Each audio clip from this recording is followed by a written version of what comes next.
తిరుపతి నగరంలో సిపిఎం కార్యాలయంలో మేడే వేడుకలు నిర్వహించారు. ఈ కార్యక్రమానికి ముఖ్య అతిథిగా సిపిఎం నాయకుడు కందరపు మురళి హాజరయ్యారు. ఆయన ఈ సందర్భంగా మాట్లాడుతూ ప్రపంచ కార్మికులంతా ఏకం కావాలంటూ పిలుపునిచ్చారు.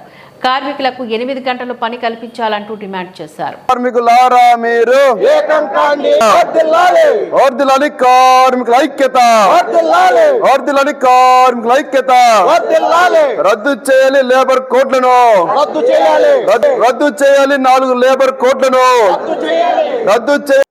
ఈరోజు ప్రపంచవ్యాప్తంగా అంతర్జాతీయ కార్మిక దినోత్సవం మేడేని దేశాల్లో చాలా పెద్ద ఎత్తున జరుగుతుంది. దీనికి కారణం మనకందరూ కూడా తెలుసు. 8 గంటల పనిదినం కోసం అమెరికా దేశంలో హే మార్కెట్ అనే చోట గుమిగూడినటువంటి కార్మికుల మీద కాల్పులు జరిపి 6 మందిని అత్యంత అమానుషంగా పోలీసులు చంపారు. దాన్ని నిరసిస్తూ నెక్స్ట్ డేనే మళ్ళీ లక్షలాది మంది ప్రజలు పోగై, కార్మిక వర్గం పోగై దానికి నిరసనగా పోరాడితే ఆ సందర్భంలో కూడా 8 మంది కార్మికులు, 6 పోలీసులు చనిపోయినటువంటి ఘటన మనకందరూ కూడా తెలుసు. సమాజంలో మనిషి అన్న వాడికి కొన్ని హక్కులు ఉంటాయి. ఆ హక్కుల్ని హరించే కార్యక్రమం నిరంతరాయంగా పాలక పక్షాలు చేస్తున్నటువంటి విషయం మనకందరూ కూడా రోజు చూస్తూ ఉన్నాం. ఇదేదో ఇప్పుడు కొత్తగా కనిపిస్తున్నటువంటి సమస్య కాదు. ప్రపంచంలో ఈరోజు మనం ఇక్కడ ఈ దేశంలోనైనా ప్రపంచంలో అనేక దేశాల్లో 8 గంటల పని విధానం అనేది ఉందేనంటే దానికి కారణం దాని వెనకాల ఉన్నటువంటి అనేక త్యాగాలు అనే విషయం అర్థం చేసుకోవాల్సినటువంటి అవసరం ఉంది.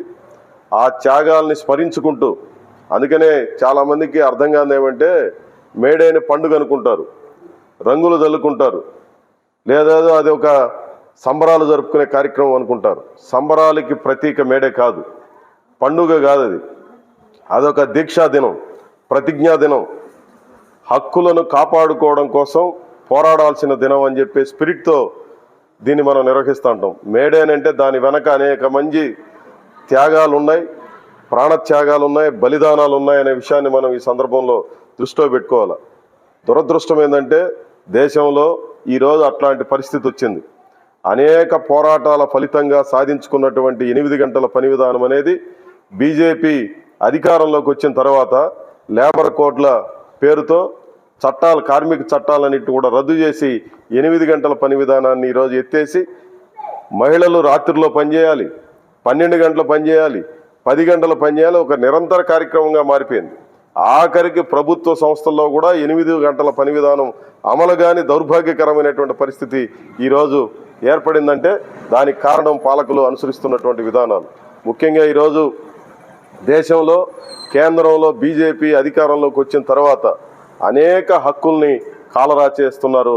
అది సాధారణమైనటువంటి పద్ధతిలో లేదు, అమానుషమైనటువంటి పద్ధతిలో ఉంది. మనిషిగా జీవించడానికి రాజ్యాంగం అనేక హక్కులను మనకు కల్పించింది. భావ ప్రకటన స్వేచ్ఛ అనేది అన్నిటికంటే ముఖ్యమైనది. ఎవరు ఏ సమస్య మీదైనా మాట్లాడచ్చు, ఏ విషయాన్నైనా బహిరంగంగా చెప్పచ్చు అన్నటువంటి దానికి భిన్నమైనటువంటి రీతిలో ఈరోజు అత్యంత అమానుషంగా కాల్చి చంపేస్తున్నారు.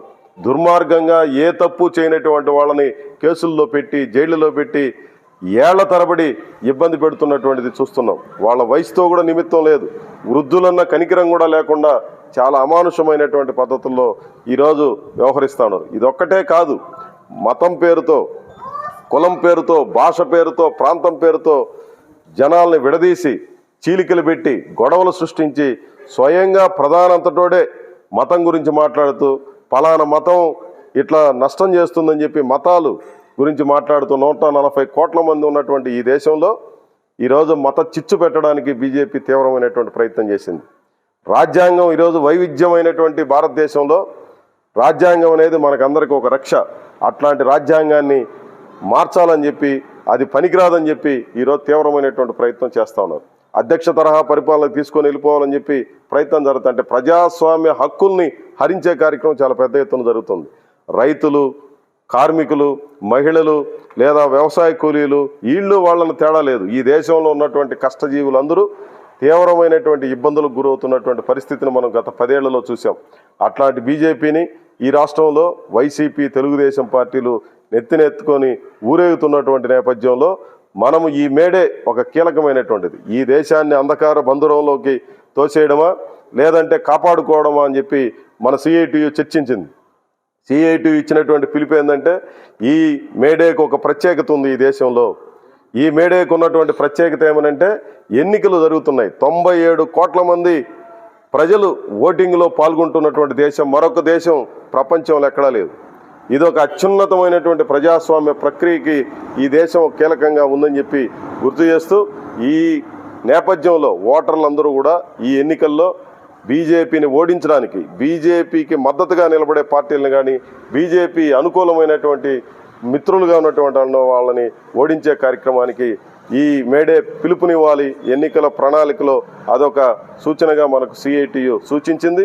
సిఐటియు అనేది ఏదో కార్మికులుగా లేదా ఉద్యోగులకి జీతాలు పెంచే సంఘం కాదు. వ్యవస్థలో ఉన్నటువంటి అవస్థలు పోవాలనంటే పోరాడాలని పిలుపునిచ్చే సంఘం. ఈరోజు మార్పుకు సంకేతంగా